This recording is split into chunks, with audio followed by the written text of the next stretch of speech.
వేళలో సుందరుడా, పరిశుద్ధతలో పరిపూర్ణుడా, ప్రకటింతును నీ గుణశీలము, ప్రచురించేదని నామధేయము.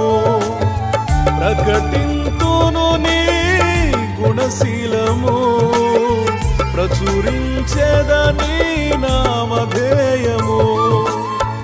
ఆలయమై ఉన్న నా దేహము వినియోగింతు నీ మహిమార్థము.